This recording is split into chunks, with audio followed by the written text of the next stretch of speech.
welcome back to the channel. Time for another pre-match Manchester United video.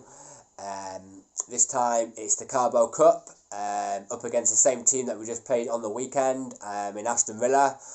We lost that game, of course, so we want to get some revenge on them for that. And of course, after any defeat, you always want to bounce back with a win, and hopefully we can do that in this game.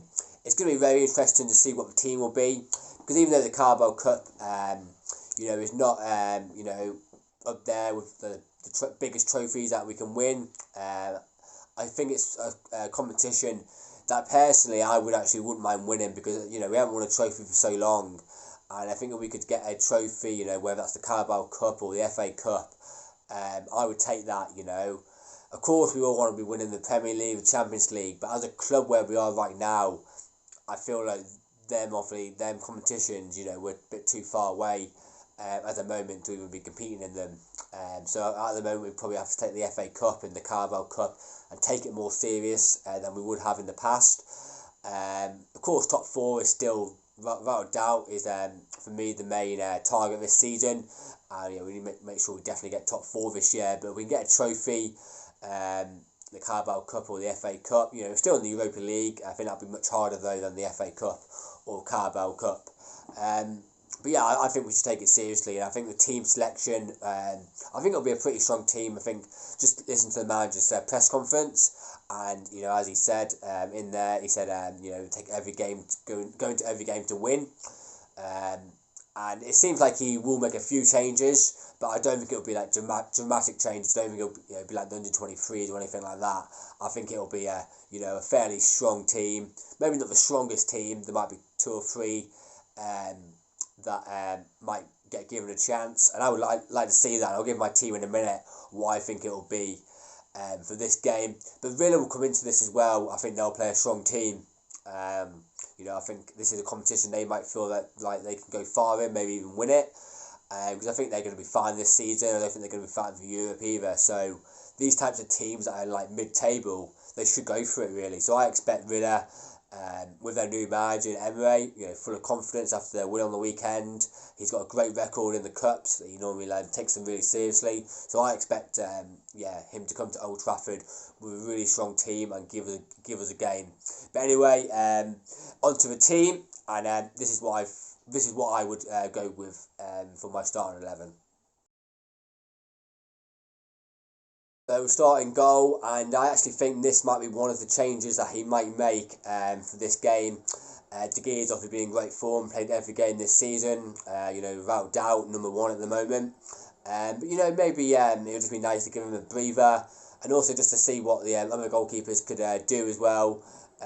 Tom Heaton and the new goalkeeper. I've actually completely forgot what his name is now, but I'm sure fans that are watching this will know who I mean, the ex-Newcastle goalkeeper.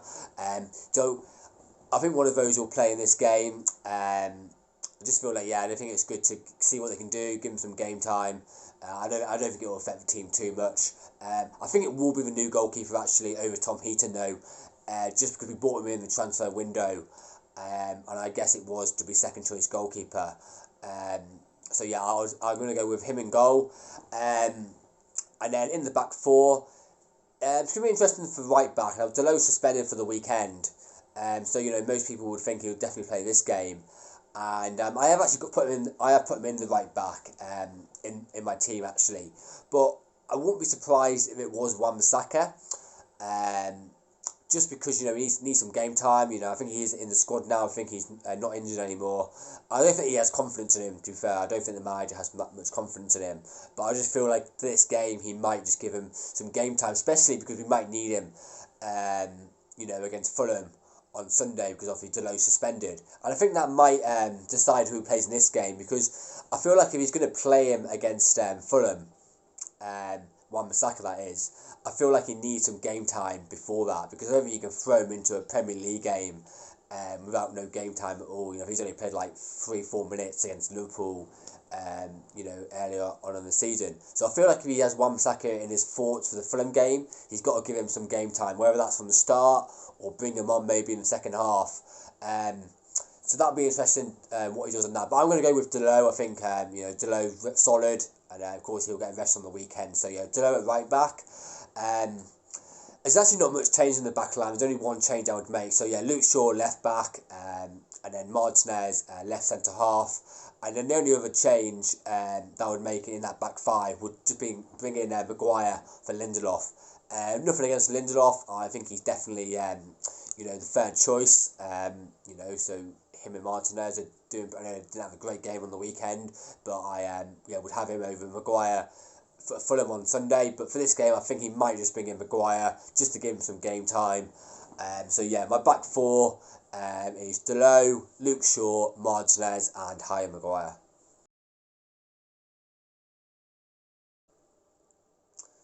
So into midfield, and there's one player that I really want to see actually in this game. I've actually wanted to see him for like a lot of the season actually, but he's not been given a chance. Been on the bench a lot. That's Sedan Iqbal. He's really good in pre-season. I was over in Australia when he went over there, and he played really well. And I thought he would have got given some chances this season, or more chances, because he's not really had any chances, has he? But yeah, he's been on the bench a lot, which sometimes you can actually learn more when you're on the bench and training with these world-class players. When he's training with Eriksen, Casemiro, Fernandes, you can learn a lot by just training with them and also just watching them on the sidelines in games. But I would like to see him get given a chance, and I think this would be a good opportunity. In this game. So I'd love to see him. Next to him, I think Casemiro's obviously been in great form. I won't be surprised if Casemiro plays this game.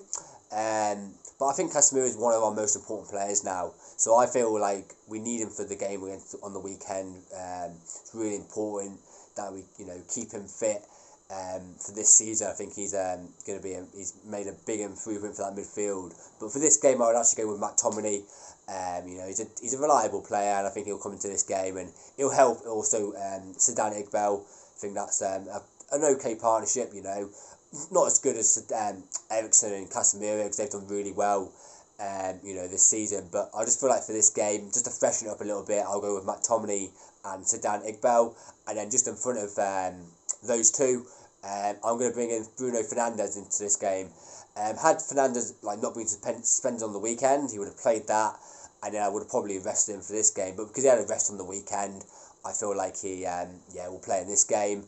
Van de Beek, would have probably played in this game, but the last two games he's not really impressed me, and I don't think he deserves to play in this game. I was thinking of putting him in, but then I thought, he got given a chance and isn't taking it. So for me, I'll go with Fernandes in that number 10 role.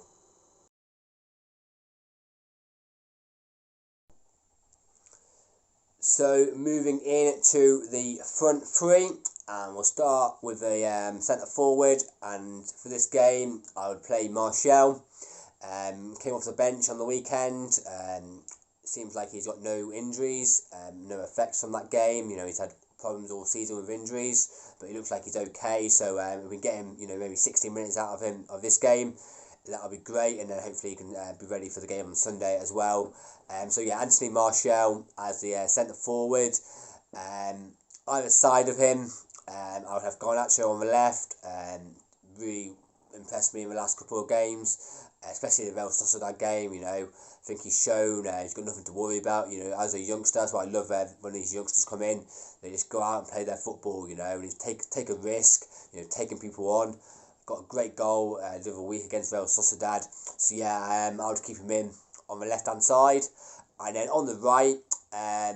Now the manager said in his press conference that Anthony and Sancho could play in this game. They're going to see how the final training session goes.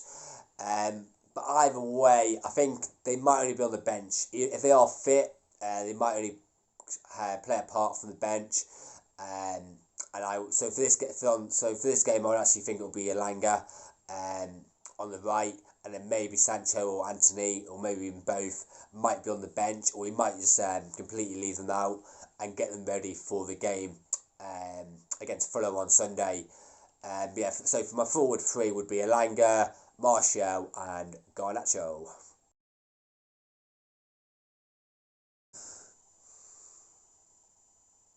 So my score prediction for this game, I think it's going to be really close. Wouldn't be surprised if it went to extra time, but I feel like we will just get over the line.